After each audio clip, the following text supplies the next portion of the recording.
आंखों से नहीं देखेंगे ना तब तक मालूम नहीं पड़ेगा कि ये गरबा है हो रहा है। वीडियो में देखकर मालूम पड़ता है, तब अंदर से बड़ा कष्ट होता है कि ये क्या है, किस स्वरूप और किस विधि से ये माताएं नृत्य कर रही हैं। उनका पहनावा, रहनी सहनी, उनका नृत्य, बजने वाले गाने और जो गाने डीजे बजाने वाले लोग, वहाँ पर देखने दर्शन करने वाले लोग, सब कुछ विचारणीय विषय है। सब सर्वाधिक माताओं के द्वारा इस महोत्सव को मनाया जाता है।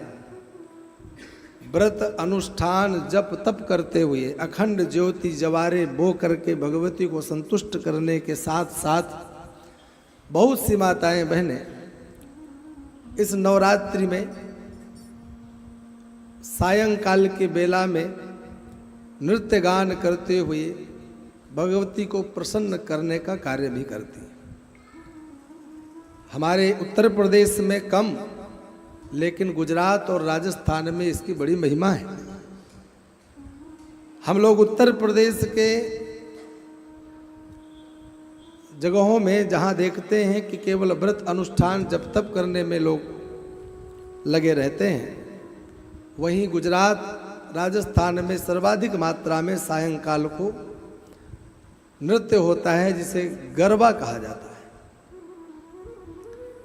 और वो गरबा नृत्य करते हुए, जैसे गुजरात में गरबा नृत्य प्रचलित है, वैसे ही राजस्थान में घूमर नृत्य भी बहुत प्रचलित नृत्य है। भगवती की मूर्ति के सामने सभी माताएं बहनें मिल करके पूजन करने के साथ साथ नृत्य करते हुए माता रानी को प्रसन्न करने का कार्य करती हैं। ये सब पूर्ण कार्य माता रानी को प्रसन्न करने के लिए ही होते हैं। परंतु हमें जैसे व्रत अनुष्ठान करने में बहुत सावधानियों की आवश्यकता होती है, ऐसे ही भगवती के मूर्ति को जहाँ आपने स्थापित किया है, विराजमान किया है, वहाँ पर भी हमें बहुत सावधानियों की आवश्यकता होती है। और इस समय प्रायः करके असावधानी ही दिखाई दे रही है। असावधानी आप लोग देख रहे होंगे, पहले आज से 10 वर्ष 15 वर्ष पहले गरबा का क्या स्वरूप था, वर्तमान में गरबा का क्या स्वरूप रह गया है। माताओं के द्वारा जो नृत्य किया जाता था, उसमें अपने शरीर की शुद्धि के साथ साथ वातावरण को भी देखा जाता था, माहौल को, सोसाइटी को भी देखा जाता था। पहले वाद्य यंत्र बजाने वाले लोग जाते थे और बड़ी परंपरागत भजनों को गा करके वहाँ पर सभी के सामने माताएं नृत्य करती थीं। भगवती के सामने भगवती के ही भजनों को गा करके नृत्य करती थीं, जिसका स्वरूप वर्तमान में बहुत बिगड़ गया है। ऐसे गानों को बजाया जा रहा है और नाम दिया जा रहा है गरबा, जिनको सुन करके दूर दूर तक ये कभी कल्पना नहीं की जा सकती है कि ये कोई धार्मिक आयोजन हो रहा है। जब तक आंखों से नहीं देखेंगे ना तब तक मालूम नहीं पड़ेगा कि ये गरबा है हो रहा है। वीडियो में देखकर मालूम पड़ता है, तब अंदर से बड़ा कष्ट होता है कि ये क्या है, किस स्वरूप और किस विधि से ये माताएं नृत्य कर रही हैं। उनका पहनावा, रहनी सहनी, उनका नृत्य, बजने वाले गाने और जो गाने डीजे बजाने वाले लोग, वहाँ पर देखने दर्शन करने वाले लोग, सब कुछ विचारणीय विषय है। सब कुछ जिसका इस समय वर्तमान में विचार कोई कर ही नहीं रहा है।